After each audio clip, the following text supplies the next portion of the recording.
Aujourd'hui, donc, on fait bien le point presse qui termine effectivement les travaux de l'ANRU par la démolition des coquelicots par MMH, donc, qui remplacera disons, ce grand bâtiment par d'autres logements, une vingtaine de logements qui sont construits à partir de juin 2016. Donc effectivement, la phase de l'ANRU se termine aujourd'hui. Elle avait commencé en 2008 par la création du Citystad, par la ville de Pont-à-Mousson. Et si l'on voit bien, donc depuis ces années-là, le quartier a changé. La représentation des gens aussi par rapport à ce quartier a changé. On est quand même maintenant le quartier beaucoup plus ouvert sur la vie et sur la ville, sur le coteau. Et à l'intérieur, donc la ville a mis en place donc le Citystad et puis des petites aires de jeu et des aires de promenade à l'intérieur de ce quartier, qui est beaucoup plus beau maintenant et plus agréable à regarder et à vivre. Donc l'opération de démolition va durer à peu près une semaine, puis après il y aura 2 semaines d'évacuation des gravats.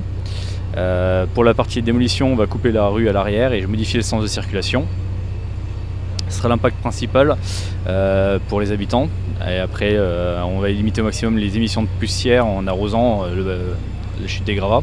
La déconstruction va aller assez rapidement, on a une semaine de déconstruction et puis derrière 2 semaines pour déblayer les gravats et enlever les fondations en sous-sol.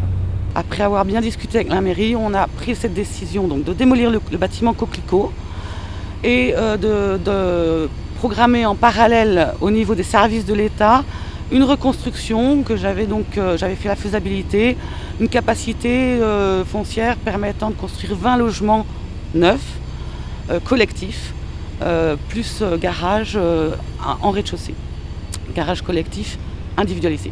Le quartier n'est pas récent, je crois que c'est dans les années 60-70 il me semble, donc il fallait à tout prix maintenant rénover et ouvrir surtout, donc faire tomber toutes ces grandes barres où il y avait beaucoup d'habitants et avoir, disons, créé des logements plutôt à dimension plus humaine.